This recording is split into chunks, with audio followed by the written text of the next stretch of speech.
وأنتم مسلمون. أعوذ بالله من الشيطان الرجيم.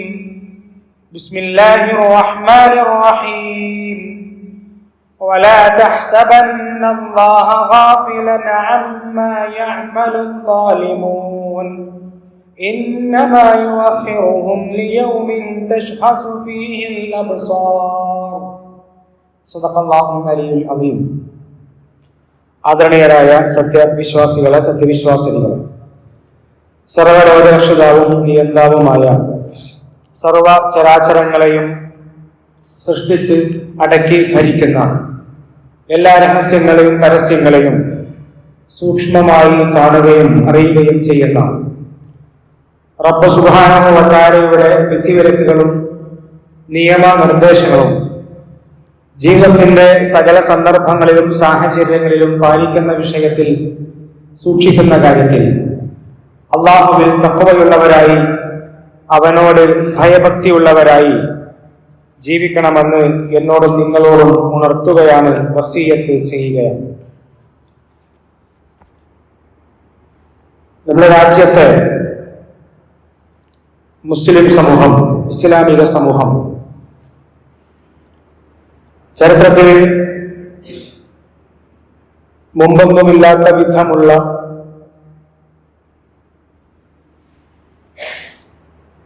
ശക്തമായ ആക്രമണങ്ങളെയാണ് നേരിട്ടുകൊണ്ടിരിക്കുന്നത്. കഴിഞ്ഞ ദിവസങ്ങളിൽ നമ്മുടെ രാജ്യത്തിന്റെ പാർലമെന്റിൽ മുസ്ലിം സമൂഹത്തിന്റെ ഭൗതിക സംവിധാനങ്ങളെ അട്ടിമറിക്കുന്ന വഖഫ് ബില്ല് അവതരിപ്പിക്കപ്പെടുകയും അത് വോട്ടിനിടുകയൊക്കെ ചെയ്ത് നിൽക്കുന്ന സന്ദർഭത്തിലാണ് നമ്മളുള്ളത്.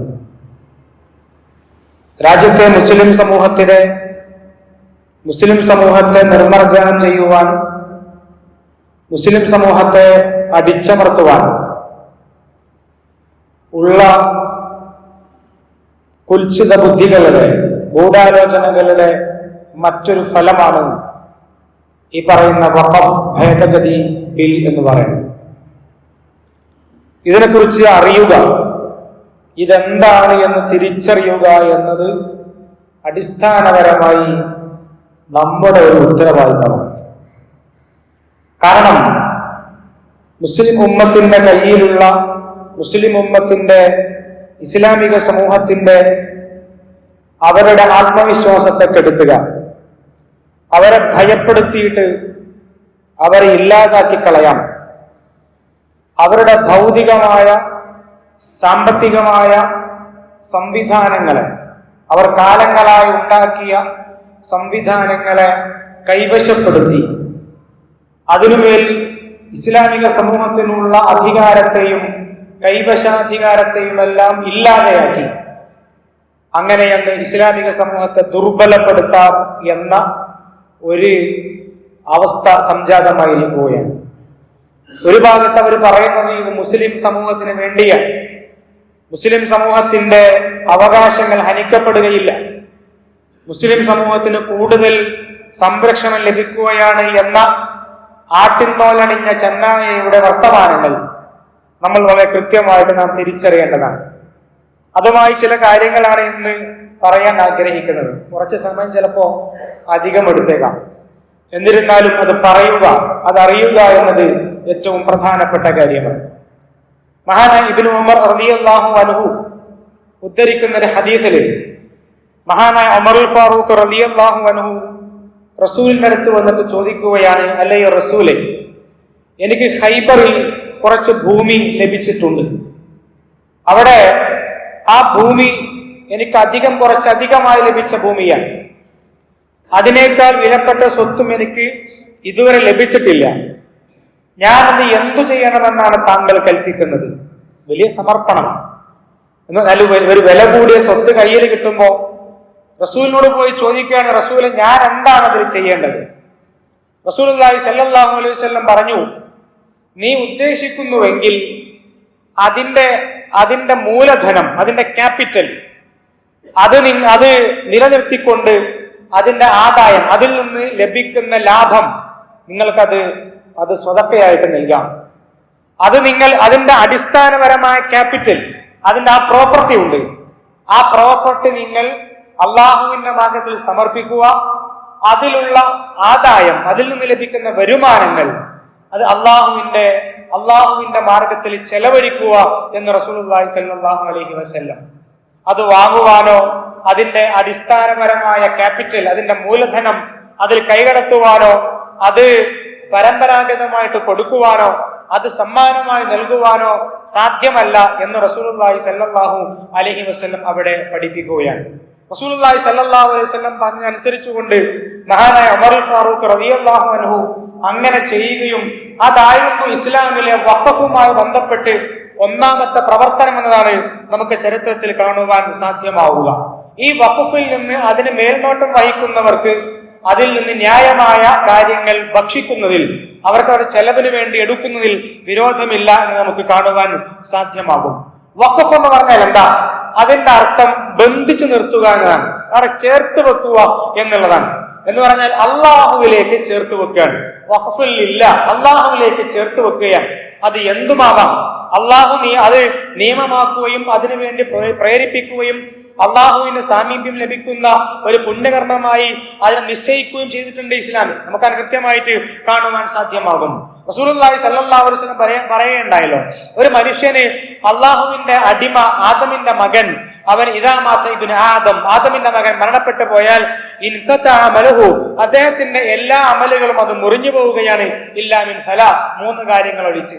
അതിലൊന്ന് സ്വതക്ക ജാരിയാണ്, എല്ലാ കാലത്തും നിലനിൽക്കുന്ന സ്വതക്കയാണ്.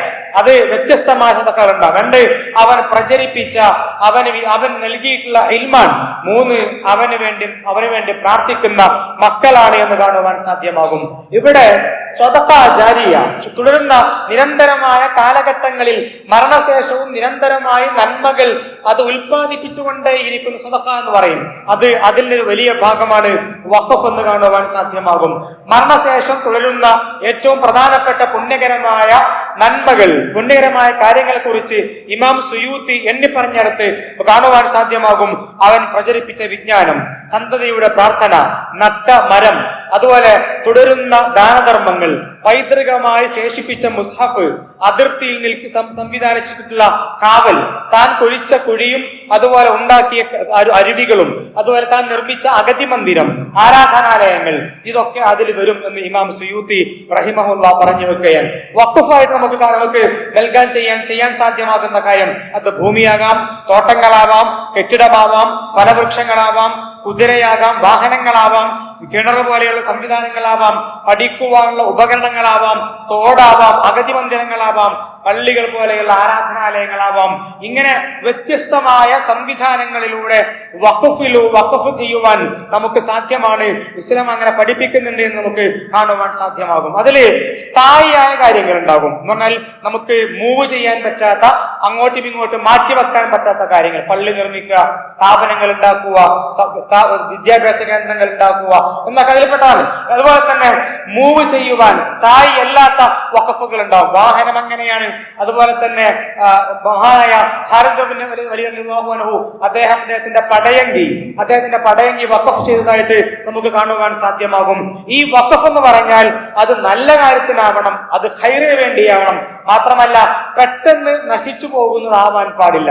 ഉദാഹരണം പറഞ്ഞാൽ ഒരാളുടെ അത്തർ കുപ്പി അങ്ങ് വഖഫ് ചെയ്യുകയാണ്, അതിന്റെ സൗരഭ്യം നശിച്ചു പോയാൽ അതില്ലാതെയാകും. ഇങ്ങനെയുള്ള പെട്ടെന്ന് നശിച്ചു പോകുന്ന കാര്യങ്ങളെ വഖഫ് ചെയ്യാൻ പാടില്ല. കുറച്ചുകൂടി സമയത്തേക്ക് ഇസ്ലാമിക സമൂഹത്തിനും മുസ്ലിം ഉമ്മത്തിനും പൊതുവായി മുഴുവൻ ജനതക്കുമെല്ലാം ഉപകാരപ്പെടുന്ന വസ്തുക്കളാണ് വഖഫ് ചെയ്യേണ്ടത് എന്ന് ഇസ്ലാം നമ്മളോട് പഠിപ്പിക്കുന്ന ഏറ്റവും പ്രധാനപ്പെട്ട കാര്യമാണ്. ഒരിക്കൽ അല്ലാഹു സുബ്ഹാനഹു വ തആല സൂറത്തുൽ ബഖറയിലുള്ള ആയത്തിറക്കും, ലൻ തനാലുൽ ബിർറ ഹത്താ തുൻഫിഖു മിമ്മാ തുഹിബ്ബൂൻ. അല്ലാഹു പറയാണ്, നിങ്ങൾക്ക് ഏറ്റവും ഇഷ്ടപ്പെട്ടതിൽ നിന്ന് നിങ്ങൾ അത് ചെലവഴിക്കാതെ നിങ്ങൾക്ക് അള്ളാഹുവിന്റെ ബിർറ്, അള്ളാഹുവിന്റെ പുണ്യം ലഭിക്കുകയില്ല എന്ന് പറഞ്ഞപ്പോ മഹാനായ അബൂ തൽഹ റളിയല്ലാഹു അൻഹു, അദ്ദേഹത്തിന് ധാരാളമായിക്കൊണ്ട് സമ്പത്തുണ്ടായിരുന്നു. അദ്ദേഹം റസൂലിനെ ഒന്ന് കാണാൻ, റസൂലെ, എനിക്ക് ഏറ്റവും പ്രിയപ്പെട്ടത് മദീനയിലുള്ള നിറയെ ഈന്തപ്പനകളുള്ള ഞാനിങ്ങനെ ചൂട് സമയത്ത്, ചൂട് കാലത്ത് ഞാൻ തണുപ്പ് കൊള്ളുവാൻ വേണ്ടി പോകുന്ന, അവിടെ പോയിട്ട് ഉറങ്ങുന്ന, അവിടെയുള്ള പക്ഷികളുടെ ശബ്ദം കേട്ടുകൊണ്ട് കിടക്കുന്ന മനോഹരമായ എന്റെ ഏറ്റവും പ്രിയപ്പെട്ട ബൈറഹ തോട്ടമുണ്ട്. ആ തോട്ടമാണ് ഞാൻ നൽകുവാൻ ആഗ്രഹിക്കുന്നത് എന്ന് റസൂലുള്ളാഹി സ്വല്ലല്ലാഹു അലൈഹി വസല്ലമയോട് പറയാൻ കാരണം എന്താ? ഈ ആയത്തിറക്കിയിരിക്കുന്നു. നിങ്ങൾക്ക് ഏറ്റവും ഇഷ്ടപ്പെട്ടത് അള്ളാഹുവിന്റെ മാർഗത്തിൽ ചെലവഴിക്കുന്നത് വരെ നിങ്ങൾക്ക് അള്ളാഹുവിന്റെ പുണ്യം ലഭിക്കുകയില്ല എന്ന് അള്ളാഹു സുബ്ഹാനഹു വ തആല ആയത്തിറക്കിയപ്പോ അതിൽ നിന്ന് പ്രചോദനം ഉൾക്കൊണ്ടുകൊണ്ട് സഹാബി വര്യൻ അൻസ്വാരിയായ സഹാബി മഹാനായ അബൂ തൽഹ റളിയല്ലാഹു അൻഹു തന്റെ ഏറ്റവും പ്രിയപ്പെട്ട ആ തോട്ടം അദ്ദേഹം അദ്ദേഹം അള്ളാഹുവിന്റെ മാർഗത്തിൽ അത് സമർപ്പിക്കുകയാണ്. റസൂലുള്ളാഹി സ്വല്ലല്ലാഹു അലൈഹി വസല്ലം പറഞ്ഞു, റസൂൽ പറയാണ്, താങ്കൾക്ക് ഏറ്റവും നല്ല ലാഭകരമായ ഒരു സമ്പത്തായിക്കൊണ്ട് അത് മതി എന്ന് റസൂലുള്ളാഹി സ്വല്ലല്ലാഹു അലൈഹി വസല്ലം പഠിപ്പിക്കാൻ. അഥവാ ഒരു വികസനം പ്രാപിക്കുന്ന ജനത, ക്ഷേമം സ്വപ്നം കാണുന്ന രാഷ്ട്രം, ഇവർക്കെല്ലാം വേണ്ടിയിട്ട് ഇസ്ലാം സംവിധാനിച്ച ഒരു മഹത്തായ ദീനിയായ പദ്ധതിയാണ് നമുക്ക് വഖഫ് എന്ന് കാണുവാൻ സാധ്യമാകും. അതിന്റെ ലക്ഷ്യം എന്താ? ഒന്നാമത് അള്ളാഹുവിന്റെ പ്രീതിയാണ്. വേറെ ലക്ഷ്യവും അതിനില്ല. അള്ളാഹുവിന്റെ പ്രീതിയാണ്. പരലോകത്ത് എനിക്ക് വിജയിക്കണം എന്ന അദമ്യമായ ആഗ്രഹമാണ്. മാത്രമല്ല, ഈ ലോകത്ത് മുഴുവൻ അടിച്ചമർത്തപ്പെടുന്ന അള്ളാഹുവിന്റെ പ്രീതി മാത്രം മുന്നിൽ വെച്ചുകൊണ്ട് മുഴുവൻ സമൂഹത്തിന്റെയും വളർച്ച ഉണ്ടാവുക. സാമ്പത്തിക വളർച്ച ഉണ്ടാവാം, വിദ്യാഭ്യാസപരമായ വളർച്ചകൾ ഉണ്ടാവാം. നമ്മൾ ആലോചിച്ച് നോക്കൂ, ഇന്ത്യയിലുള്ള ഏറ്റവും പ്രധാനപ്പെട്ട യൂണിവേഴ്സിറ്റികൾ, Aligarh Muslim university, Jamia Millia Islamia university, Jamia Hamdard university, ഇങ്ങനെ അറിയപ്പെടുന്ന ഏറ്റവും മികച്ച വിദ്യാഭ്യാസ രംഗത്ത് മനോഹരമായ, അതിമനോഹരമായ, അതിശക്തമായ വലിയ വലിയ സംഭാവനകൾ നിർവഹിക്കുന്ന വലിയ വലിയ യൂണിവേഴ്സിറ്റികൾ നമ്മുടെ പ്രപിതാക്കൾ, നമ്മുടെ മുൻഗാമികൾ വഖഫ് ചെയ്ത പുണ്യങ്ങളാണെന്ന് നമുക്ക് കാണുവാൻ സാധ്യമാകുന്ന കാര്യമാണ്. റസൂലുള്ളാഹി സ്വല്ലല്ലാഹു അലൈഹി വസല്ലമയുടെ കാലഘട്ടത്തിൽ ഈ സംവിധാനം ആരംഭിച്ച് അതിന്റെ വിവിധങ്ങളായ ദശകളിലൂടെ കടന്നു വന്ന് അവസാനം ഔഖാഫ് മന്ത്രാലയങ്ങൾ, വഖഫ് ബോർഡുകൾ, വഖഫിന് വേണ്ടിയുള്ള മന്ത്രിമാർ, ഇങ്ങനെയൊക്കെ പുതിയ കാലത്ത് നമുക്കുണ്ടതായിട്ട് കാണുവാൻ സാധ്യമാകും. യൂറോപ്യൻ നാടുകളിൽ രൂപപ്പെട്ടു വന്ന ചാരിറ്റബിൾ ട്രസ്റ്റ് എന്ന് പറയുന്ന സംവിധാനങ്ങളുണ്ട്, നമ്മുടെ നാട്ടിൽ ട്രസ്റ്റുകളുണ്ട്. ആ ട്രസ്റ്റിന്റെ എല്ലാം അടിസ്ഥാനപരമായ പ്രചോദനം ഇത്തരത്തിലുള്ള വഖഫ് സംവിധാനങ്ങളായിരുന്നു എന്നത് നമുക്ക് കാണുവാൻ സാധ്യമാകുന്ന കാര്യമാണ്. ഈ വഖഫ് എന്ന് പറയുന്നത് നമ്മുടെ രാജ്യത്ത് കവർന്നെടുക്കുന്ന അവസ്ഥയിലേക്ക് ആളുകൾ ആയി മാറുകയാണ്. നമ്മുടെ രാജ്യത്തെ ഏറ്റവും ഉദാരമതികളായ ആളുകൾ അവർ നിർവഹിച്ച അള്ളാഹുവിന്റെ മാർഗത്തിൽ നിർവഹിച്ച അസാമാന്യമായ സമർപ്പണമാണ് ഈ പറയുന്ന വഖഫ് സ്വത്തുക്കൾ എന്ന് കാണുവാൻ സാധ്യമാകും. നമ്മുടെ രാജ്യത്ത് കണക്കുകൾ പറയുന്നത് എന്താണെന്ന് ചോദിച്ചാൽ, നമ്മുടെ രാജ്യത്ത് ഏകദേശം 9.4 ലക്ഷം ഏക്കർ സ്ഥലം 2013 വരെയുള്ള കണക്കനുസരിച്ചുകൊണ്ട് വഖഫായിട്ട് കിടക്കുകയാണ്. അഥവാ ഏകദേശം 1.25 ലക്ഷം കോടിയുടെ സമ്പത്ത് ഈ വഖഫ് സ്വത്തുക്കളായിട്ട് ഇന്ത്യയിലുണ്ട് എന്ന് കാണുവാൻ സാധ്യമാകും. ഇന്ത്യയിലെ ഏറ്റവും കൂടുതൽ സമ്പത്തുള്ളത് ഇന്ത്യയുടെ സൈനിക വിഭാഗത്തിനാണ്. അത് കഴിഞ്ഞാൽ ഏറ്റവും കൂടുതൽ സമ്പത്തുള്ളത് ഇന്ത്യയിലുള്ള റെയിൽവേ വിഭാഗത്തിനാണ്. അത് കഴിഞ്ഞാൽ ഏറ്റവും കൂടുതൽ സമ്പത്തുള്ളത് വഖഫിനാണ് എന്ന് കാണുവാൻ സാധ്യമാകും. ഈ വഖഫിനെ, ഈ പറയുന്ന വഖഫ് പ്രോപ്പർട്ടികളെ അതിനെ പതുക്കെ പതുക്കെ കൈവശപ്പെടുത്തുവാനും അത് അന്യാധീനപ്പെടുത്തുവാനുമുള്ള വളരെ കൃത്യമായ പദ്ധതികളാണ് ഇപ്പോൾ നടന്നുകൊണ്ടിരിക്കുന്ന വഖഫ് ഭേദഗതി ബില്ല് എന്ന് നാം തിരിച്ചറിയേണ്ടതുണ്ട്. 1913 മുസൽമാൻ വഖഫ് വാലിഡേറ്റിംഗ് ആക്ട് എന്ന് പറയുന്ന ആദ്യത്തെ നിയമം രാജ്യത്ത് പാസ്സാവുകയാണ്. അത് കഴിഞ്ഞിട്ട് 1930 വന്ന നിയമമുണ്ട്. അതനുസരിച്ചുകൊണ്ട് എല്ലാ വഖഫ് സ്വത്തുക്കൾക്കും, ആ 1913 മുമ്പുള്ള സ്വത്തുകൾ അടക്കമുള്ള എല്ലാ സ്വത്തുക്കൾക്കും ഒരു നിയമപരമായ പ്രാബല്യം കൊടുക്കുകയാണ്. പിന്നീട് 1954, 59, 64 തുടങ്ങിയ വർഷങ്ങളിലെല്ലാം വിവിധങ്ങളായ ഭേദഗതികൾ ഉണ്ടായിട്ടുണ്ടെങ്കിലും അതെല്ലാം വഖഫ് സ്വത്തുക്കളെ സംരക്ഷിക്കുവാൻ ഒന്നുകൂടി പ്രാപ്തി നൽകുന്നതായിരുന്നു എന്ന് നമുക്ക് കാണുവാൻ സാധ്യമാകും. ഈ സംവിധാനങ്ങളെ ഇല്ലാതാക്കുവാനുള്ള, അതിന്മേൽ കൈവെക്കാനുള്ള ശ്രമകരമായ വെൽ പ്ലാൻഡ് ആയിട്ടുള്ള ഒരു നിയമമാണ് ഇപ്പോൾ നടക്കുന്നത് എന്ന് നാം തിരിച്ചറിയേണ്ടതുണ്ട്. ഇപ്പോഴുള്ള വഖഫ് സംവിധാനങ്ങളെയെല്ലാം മുഴുവൻ അട്ടിമറിക്കുന്ന ബില്ലാണ് ഈ വർഷം ഇപ്പോൾ അവതരിപ്പിക്കപ്പെട്ടിരിക്കുന്ന ഈ ബില്ല്. ഇതിൽ പറയുന്ന 7 പ്രധാനപ്പെട്ട കാര്യങ്ങളുണ്ട്. ഒന്നാമത്, ഈ ബില്ല് ഇന്ത്യൻ ഭരണഘടനയ്ക്ക് വിരുദ്ധമാണ് എന്ന് കാണുവാൻ സാധ്യമാകും. എന്ന് മാത്രമല്ല, അടിസ്ഥാനപരമായ വഖഫ് വ്യവസ്ഥകൾക്ക് അത് എതിരാണെന്ന് കാണുവാൻ സാധ്യമാകും. ഇന്ത്യൻ ഭരണഘടന പറയുന്നത് എന്താ?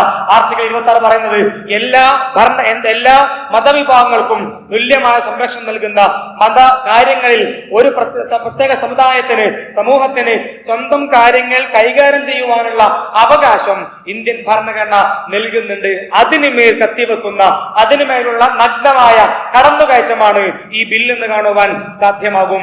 ഭരണഘടന തന്നെ അട്ടിമറിക്കണം എന്ന് പറയുന്നവർ ഈ ഭരണഘടനയെ നമുക്കൊരിക്കലും പരിഗണിക്കുവാൻ സാധ്യമാകും, അവർക്കൊരിക്കലും പരിഗണിക്കുവാൻ സാധ്യമാകുമെന്ന് നാം പ്രതീക്ഷിക്കേണ്ട ഒരു കാര്യവുമില്ല. വഖഫിന് മേലെയുള്ള എല്ലാ അധികാരവും അത് കേന്ദ്ര സർക്കാരിന്റെ അടുത്തേക്ക് മാറ്റുകയാണ്. വഖഫ് ബോർഡിനെ അത് നിഷ്പ്രഭമാക്കുന്നു, സംസ്ഥാനത്തുള്ള വഖഫ് സംവിധാനങ്ങളെ അത് ഇല്ലാതെയാക്കുന്നു. എല്ലാം ഒറ്റ കേന്ദ്രത്തിലേക്കാക്കുമ്പോൾ അവിടെ വെച്ചുകൊണ്ട് എല്ലാത്തിനെയും നിയന്ത്രിക്കുവാൻ സാധ്യമാകുന്ന ഇന്ത്യയുടെ ഫെഡറൽ സംവിധാനങ്ങളെ, ഇവിടെയുള്ള ജനകീയമായ സംവിധാനങ്ങളെ എല്ലാം അട്ടിമറിക്കുന്ന രീതിയിലേക്ക് ഈ കാര്യങ്ങൾ മാറുകയാണ്. രണ്ടാമത്തെ ഏറ്റവും പ്രധാനപ്പെട്ട കാര്യം, ഈ നിയമത്തിന്റെ 2A വകുപ്പ് അനുസരിച്ചുകൊണ്ട് വഖഫിന് സമാനമായ ഉദ്ദേശം വെച്ചു പുലർത്തുന്ന മുസ്ലിം ചാരിറ്റബിൾ ട്രസ്റ്റുകളുണ്ട്. ആ ട്രസ്റ്റുകളുടെ നിയമത്തിന്, ആ ട്രസ്റ്റുകൾക്ക് ഇനി നിയമത്തിന്റെ പരിരക്ഷ ഉണ്ടാവുകയില്ല എന്ന് വരികയാണ്. എന്ന് പറഞ്ഞാൽ മുസ്ലിം സമുദായം അവര് ചാരിറ്റിയായി ചെയ്യുന്ന, അവർ സമൂഹത്തിന് വേണ്ടി, മുസ്ലിം സമൂഹം ഒരിക്കലും മുസ്ലിങ്ങൾക്ക് വേണ്ടി മാത്രമല്ല സംവിധാനങ്ങൾ ഉണ്ടാക്കുക. നമ്മുടെ കോളേജുകളുണ്ട്, നമ്മുടെ സ്കൂളുകളുണ്ട്, വ്യത്യസ്തമായ ചാരിറ്റി പ്രവർത്തനങ്ങളുണ്ട്, റിലീഫ് വർക്കുകളുണ്ട്. ഇത് ഈ നാട്ടിലുള്ള മുസ്ലിമും അമുസ്ലിമും, മുസ്ലിം അല്ലാത്തവർ, ഹിന്ദു സഹോദരന്മാർ, ക്രിസ്ത്യൻ സഹോദരന്മാർ, ഇങ്ങനെയുള്ള എല്ലാവർക്കും ഉപകാരപ്പെടുന്നതാണ്.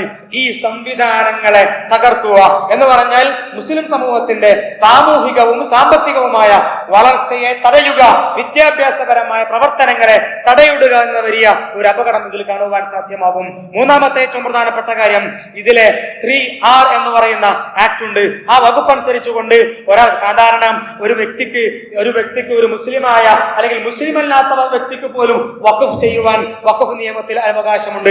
ഒരു വ്യക്തി മനസ്സിലാക്കുകയാണ്, അടുത്തുള്ള ഒരു മുസ്ലിം സ്ഥാപനമുണ്ട്, ഒരു 5 സെന്റ് സ്ഥലം അവർക്ക് കൊടുക്കാം എന്ന് മുസ്ലിം അല്ലാത്ത ഒരാൾ തീരുമാനിക്കുകയാണെങ്കിൽ അത് വഖഫായിട്ട് കൊടുക്കുവാൻ സാധ്യമാകുമെന്നാണ് വഖഫിന്റെ നിയമത്തിലുള്ളത്. ഇപ്പോൾ പറയുന്നത് ഒരാൾ മുസ്ലിമായി, അയാൾ 5 വർഷം മുസ്ലിമായി ജീവിച്ചാൽ മാത്രമേ, എന്നിട്ട് അതിന്റെ സർട്ടിഫിക്കറ്റ് ഹാജരാക്കിയാൽ മാത്രമേ അയാൾക്ക് വഖഫ് ചെയ്യുവാൻ സാധ്യമാവുകയുള്ളൂ എന്ന അവസ്ഥയിലേക്ക് കാര്യങ്ങൾ മാറുകയാണ്. എന്ന് പറഞ്ഞാൽ ഒരാൾക്ക്, ഒരു വ്യക്തിക്ക് വഖഫ് ചെയ്യുവാനുള്ള അധികാരത്തെ ഇല്ലാതാക്കുകയും എന്നിട്ട് ഖുർആനിന്റെ, ഇസ്ലാമിന്റെ എല്ലാം ആശയങ്ങൾക്ക് എതിരായിക്കൊണ്ട് വഖഫ് ചെയ്യാനുള്ള അവകാശത്തെ ഹനിക്കുകയും ചെയ്യുന്ന ഏറ്റവും പ്രധാനപ്പെട്ട കാര്യം എന്ന് പറഞ്ഞാൽ, മുസ്ലിം സമൂഹത്തിന് ഇനി കൂടുതൽ വഖഫായിക്കൊണ്ട് അധികാരങ്ങളോ അല്ലെങ്കിൽ സ്വത്തുക്കളോ ലഭിക്കുവാൻ പാടില്ല എന്ന ഒരു കണ്ണ് നമുക്ക് കാണുവാൻ സാധ്യമാകും. നാലാമത്തെ കാര്യം എന്ന് പറഞ്ഞാൽ, മുമ്പൊക്കെ നമുക്കറിയാം നമ്മുടെ രാജ്യത്ത് ഒരുപാട് വഖഫ് സംവിധാനങ്ങളുണ്ട്. ഒന്ന് ആലോചിച്ച് നോക്കിയാൽ താജ്മഹൽ നിൽക്കുന്ന സ്ഥലം അത് വഖഫാണ്. ഡൽഹിയിലുള്ള ജുമാ മസ്ജിദ് അത് വഖഫാണ്. അത് നൂറ്റാണ്ടുകൾക്ക് മുമ്പുള്ള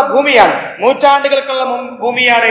അതിന് രേഖയുണ്ടാവുകയില്ല, അതിന് ആധാരം ഉണ്ടാവില്ല, അതിന് പട്ടയുണ്ടാവില്ല, അതിന് പ്രമാണങ്ങൾ ഉണ്ടാവുകയില്ല. കാരണം അത് അന്ന് അന്നത്തെ നിയമം അനുസരിച്ചുകൊണ്ട് വാക്കുകൊണ്ട് ആരൊക്കെയോ വഖഫ് ചെയ്ത ഭൂമികളായിരിക്കും. ഇന്ന് പറയുന്നത് എന്താണെന്ന് ചോദിച്ചാൽ, അങ്ങനെയുള്ള ഉപയോഗം മുഖേനയുള്ള വഖഫ് ബൈ യൂസർ എന്ന് പറയുന്ന സംവിധാനം അത് ഇനി ഉണ്ടാവുകയില്ല എന്നാണ്. ഇതനുസരിച്ചുകൊണ്ട് എല്ലാ വഖഫ് സ്വത്തുക്കൾക്കും ഇനി പേപ്പറുകൾ കാണിക്കേണ്ടി വരും. ഇനി പേപ്പറുകൾ ഡൽഹിയിലുള്ള ജുമാ മസ്ജിദിന് പേപ്പറുകൾ കാണിക്കേണ്ടി വരും. അത് കാണിച്ചിട്ടില്ല എങ്കിൽ അത് വഖഫ് അല്ലാത്ത ഒരു സ്വത്തായിട്ട് മാറുമെന്നതാണ് അതിന്റെ ഏറ്റവും അപകടകരമായ വശം. എന്ന് പറഞ്ഞാൽ, ഇത് കാണിച്ചുകൊണ്ട് ഇന്ത്യയിലുള്ള വ്യത്യസ്തമായ ഭൂമികൾ, നൂറ്റാണ്ടുകളായിട്ട് മുസ്ലിം സമൂഹത്തിന്റെ കയ്യിലുള്ള ഭൂമികൾ, അതാർക്കും അതിൽ ക്ലെയിം ഉന്നയിക്കാം, അതിൽ അവകാശം ഉന്നയിക്കാം.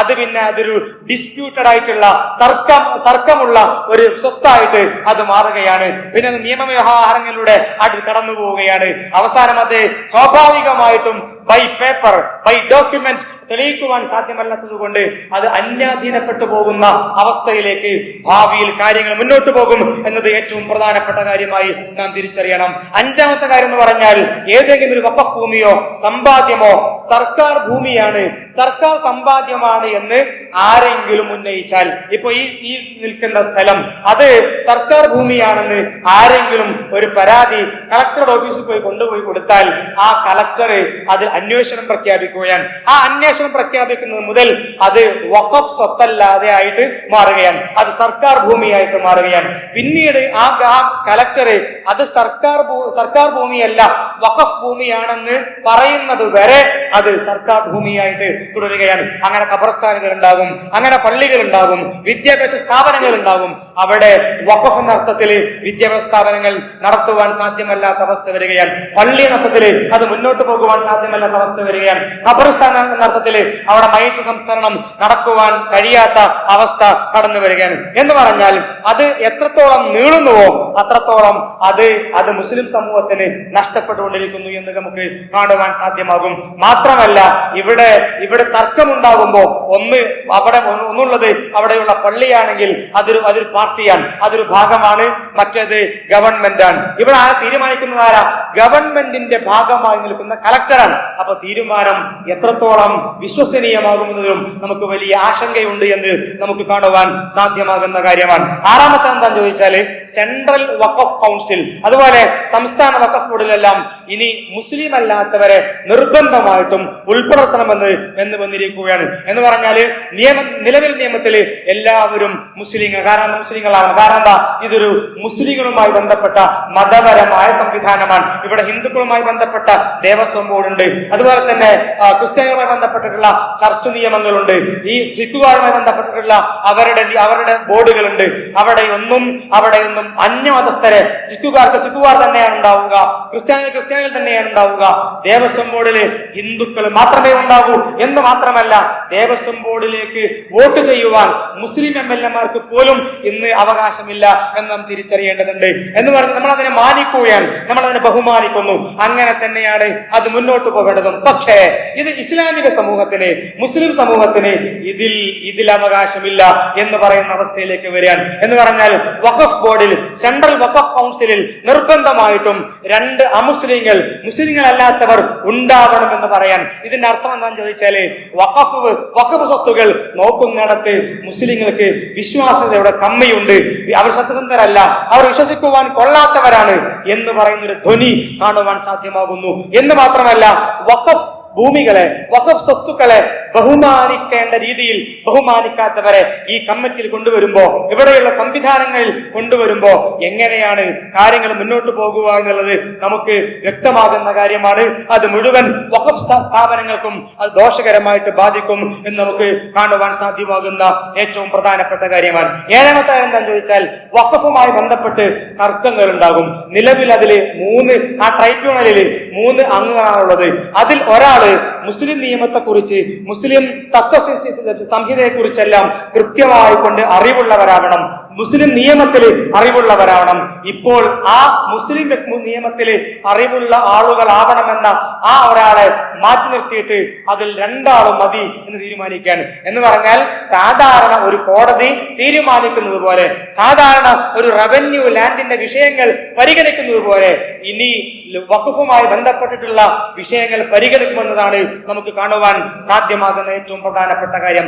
8ാമത്തെ കാര്യം എന്ന് പറഞ്ഞാൽ വഖഫ് ബോർഡ് ഒരു സ്വത്ത്, അത് മുൻപ് വഖഫ് സ്വത്തായിരുന്നു എന്ന് മനസ്സിലാക്കുകയാണ്. ഒരു വഖഫ് സ്വത്ത്, അന്യാധീനപ്പെട്ട വഖഫ് സ്വത്ത് അത് മനസ്സിലാക്കുമ്പോൾ അത് തിരിച്ചു പിടിക്കുവാനുള്ള സംവിധാനം ഇല്ലാതെയാവുകയാണ്. എന്ന് പറഞ്ഞാൽ നിലവിൽ ഒരുപാട് സ്ഥലങ്ങളിൽ വഖഫ് സ്വത്തുക്കൾ അന്യാധീനപ്പെട്ട് കിടക്കുന്നുണ്ട്. അതിനെ തിരിച്ചു പിടിക്കാനുള്ള അവകാശം ഇനി മുതൽ വഖഫ് കൗൺസിലിൽ ഉണ്ടാവുകയില്ല എന്ന് കാണുവാൻ സാധ്യമാകും. ഇതാണ് ഏറ്റവും പ്രധാനപ്പെട്ട 8 പ്രധാനപ്പെട്ട കാര്യങ്ങൾ. നാം തിരിച്ചറിയേണ്ടത് ഇനിയും ഒരുപാട് കാര്യങ്ങൾ അതിൽ പറഞ്ഞു വെക്കുന്നുണ്ട്. നാം തിരിച്ചറിയേണ്ടതെന്ന് വെച്ചാൽ ഇതെല്ലാം നടക്കുന്നത് എല്ലാ അധികാരത്തിന്റെ സകല എതിർപ്പുകളെയും വിമർശനങ്ങളെയും എല്ലാം അധികാരത്തിന്റെ ഉരുക്കുമുഷ്ടി ഉപയോഗിച്ചുകൊണ്ട് യാതൊരു കൂടിയാലോചനകളും അതൊന്നും നടത്താതെ വ്യത്യസ്തമായ അതിനുള്ള ഭേദഗതികളെല്ലാം അതിനെയെല്ലാം കാറ്റിൽ പറത്തിക്കൊണ്ടാണ് ഈ പറയുന്ന അധികാരി വർഗം ഈ മുസ്ലിം വിരുദ്ധമായ ഈ വഖഫ് ഭേദഗതി ബില്ല് അവരതുമായി മുന്നോട്ട് പോകുന്നത് എന്ന് നാം തിരിച്ചറിയേണ്ടതുണ്ട്. നാം മനസ്സിലാക്കേണ്ട കാര്യം ഇത് മുസ്ലിം വിരുദ്ധമാണ്. ഇസ്ലാമിക സമൂഹത്തിന് മേലെയുള്ള വംശീയമായ കടന്നാക്രമണമാണ്. ഇസ്ലാമിക സമൂഹത്തിന് മേലെയുള്ള അവർ നൂറ്റാണ്ടുകളായി ഉണ്ടാക്കിയിട്ടുള്ള സംവിധാനം സംവിധാനങ്ങളെ അത് തകർക്കുവാനുള്ള ശ്രമമാണ്. മുസ്ലിം സമുദായത്തിന് വേണ്ടിയുള്ള സാമ്പത്തികമായ ആക്രമണമാണ്. എന്ന് പറഞ്ഞാൽ അവരെ സ്വത്വത്തെ, അവരുടെ സാമ്പത്തികമായ അവസ്ഥയെ, അവരുടെ സാമൂഹികമായ പ്രവർത്തനങ്ങളെ, അതിന്റെ ഉന്നമനത്തെ എല്ലാം ഇല്ലാതെയാക്കിയിട്ട് കേവലം അടിമകളെ പോലെ ജീവിക്കേണ്ടവരാണ് മുസ്ലിം ഉമ്മത്ത് എന്നുള്ള അവസ്ഥയിലേക്ക് ആ നിയമങ്ങൾ മാറുമ്പോൾ നാം തിരിച്ചറിയേണ്ടത് ഇതിനെതിരെ നാം ശക്തരായിട്ട് ജാഗരൂകരാകുക എന്ന് നാം മനസ്സിലാക്കേണ്ടതുണ്ട്. നാം പ്രതികരിച്ചേ മതിയാകും. നാം ഇവിടെയുള്ള സംവിധാനങ്ങൾ ഉപയോഗിച്ചുകൊണ്ട് ജനകീയമായ സമ്മർദ്ദങ്ങൾ ഉണ്ടാക്കിയിട്ട് നാം പ്രതികരിച്ചേ മതിയാകും. അവർ ബാബറി മസ്ജിദ് അവർ തകർക്കുകയുണ്ടായി. പിന്നെ പറയുന്നത് എന്താ? അവര് മധുരയിലുള്ള ഷാഹി മസ്ജിദ്, സമ്പൽ മസ്ജിദ് എല്ലാം അതെല്ലാം ഞങ്ങളുടേതാണെന്ന് പറയുന്ന വാദങ്ങൾ ഇന്ന് ഉയർത്തിക്കൊണ്ടിരിക്കുകയാണ്. അതിനു വേണ്ടി ശബ്ദിച്ചാൽ, ഈ പള്ളികൾക്ക് വേണ്ടി ശബ്ദിച്ചാൽ അവിടെ ശബ്ദിക്കുന്നവരുടെ വീടുകൾ ബുൾഡോസർ ഉപയോഗിച്ചുകൊണ്ട് തകർക്കുന്ന അവസ്ഥയിലേക്ക് കാര്യങ്ങൾ മുന്നോട്ട് പോവുകയാണ്. നാം തിരിച്ചറിയേണ്ടത് ഇത് അധികകാലം മുന്നോട്ട് പോകുവാൻ സാധ്യമല്ല. പക്ഷേ നമ്മൾ മുസ്ലിം സമൂഹത്തിലുള്ള വ്യക്തികൾ എന്ന നിലയ്ക്ക് നാം തിരിച്ചറിയേണ്ട ഏറ്റവും പ്രധാനപ്പെട്ട കാര്യം ഇത് നടക്കുന്നത് നമുക്ക് നേരെയാണ്. നാം പ്രതികരിച്ചേ മതിയാകൂ. അല്ലാഹു സുബ്ഹാനഹു വ തആല പറയാൻ, വമൻ അദ്ലമു മിമ്മൻ മനഅ മസാജിദല്ലാഹി അൻ യുദ്കറ ഫീ ഇസ്മുഹു വസഅ ഫീ ഖറാബിഹാ. അല്ലാഹുവിന്റെ മസാജിദുകൾ, അല്ലാഹുവിന്റെ ആരാധനാലയങ്ങൾ, അതിൽ നിന്ന് അല്ലാഹുവിന്റെ നാമങ്ങൾ ഉയരുന്നതിനെ തടയുവാൻ വേണ്ടി ശ്രമിക്കുന്ന ആളുകൾ, അതിനു വേണ്ടിയിട്ട് പ്രവർത്തിക്കുന്ന ആളുകൾ, അതിനെ ഇല്ലാതാക്കുവാൻ വേണ്ടിയ ആളുകൾ, അവരെക്കാൾ വലിയ അതിക്രമകാരികൾ മറ്റാരുണ്ട് എന്ന് അല്ലാഹു സുബ്ഹാനഹു വ തആല ചോദിക്കുകയാണ്. വലാ തഹ്സബന്നല്ലാഹു ഗാഫിലൻ അമ്മാ യഅമലു ദാലിമീൻ. നിങ്ങൾ മനസ്സിലാക്കണം, അതിക്രമകാരികൾ പ്രവർത്തിക്കുന്നതിനെ കുറിച്ച് അല്ലാഹു സുബ്ഹാനഹു വ തആല ഒരിക്കലും അശ്രദ്ധനല്ല. വന്നമാ യുഅഖിറുഹും ലിയൗമിൻ യശ്ഹസു ഫീഹിൽ അബ്സാർ. അന്ന് കണ്ണുകൾ തള്ളിപ്പോകുന്ന ഒരു ദിവസത്തേക്ക് വേണ്ടിയിട്ട് അവരെ വൈകിപ്പിക്കുകയാണ് അല്ലാഹു എന്ന് അല്ലാഹു സുബ്ഹാനഹു വ തആല പഠിപ്പിക്കുകയാണ്. പ്രിയമുള്ളവരെ, നാം തിരിച്ചറിയേണ്ടത് നമ്മൾ നിർബന്ധമായിട്ടും അറിഞ്ഞിരിക്കേണ്ട, ബോധവാന്മാരായിരിക്കേണ്ട, നമ്മൾ പ്രതികരിക്കേണ്ട, നമുക്ക് സാധ്യമാകുന്ന രീതിയിലെല്ലാം പ്രതികരിക്കേണ്ട അവസ്ഥയിലേക്ക് കാര്യങ്ങൾ മുന്നോട്ട് പോകാൻ ഇവിടെയുള്ള മുസ്ലിം സമൂഹത്തിന്റെ ആരാധനാലയങ്ങൾ, അവർ അടിസ്ഥാനപരമായ വിശ്വാസ സ്വാതന്ത്ര്യം, അവർക്ക് അവരുടെ അടിസ്ഥാനപരമായ പുരോഗതിയുടെ സംവിധാനങ്ങൾ, അതിനെയെല്ലാം തകർത്തുകൊണ്ട് കേവലം രണ്ടാം കിട പൗരന്മാരാക്കി മാറ്റുക എന്ന് പറയുന്ന ഒരു പ്രൊജക്ട് ഇവിടെ നടപ്പിലാക്കിക്കൊണ്ടിരിക്കുകയാണ്. നാം തിരിച്ചറിയണം, നമ്മളിങ്ങനെ സ്വസ്ഥമായിട്ട് ജീവിച്ചുകൊണ്ട് മുന്നോട്ട് പോകാം എന്നതാണ് നാം ആസൂത്രണം ചെയ്യുന്നതെങ്കിൽ നമ്മുടെ വീട്, നമ്മുടെ കുടുംബം, നമ്മുടെ ജോലി, നമ്മുടെ സ്വത്ത്, നമ്മുടെ വീടുകൾ, ഇതുമായിട്ട് അങ്ങനെ നടന്നു പോകാം എന്നതാണ് നാം തീരുമാനിക്കുന്നതെങ്കിൽ അവിടെ നിൽക്കുന്ന കാര്യമല്ല എന്ന് നാം തിരിച്ചറിയേണ്ടതുണ്ട്. ഇത് പതുക്കെ നമ്മളിലേക്ക് വരികയാണ്. നാം തീർച്ചയായിട്ടും നമുക്ക് സാധ്യമാകുന്ന രീതിയിലെല്ലാം പ്രക്ഷോഭങ്ങളുമായിട്ട്, പ്രതികരണങ്ങളുമായിട്ട് മുന്നോട്ട് പോകുവാൻ നമുക്ക് സാധ്യമാവണം. റബ്ബ് സുബ്ഹാനഹു വ തആല നമ്മൾ അതിനെ മുസ്ലിം ഉമ്മത്തിനെ എല്ലാവരെയും അനുഗ്രഹിക്കുമാറാവട്ടെ.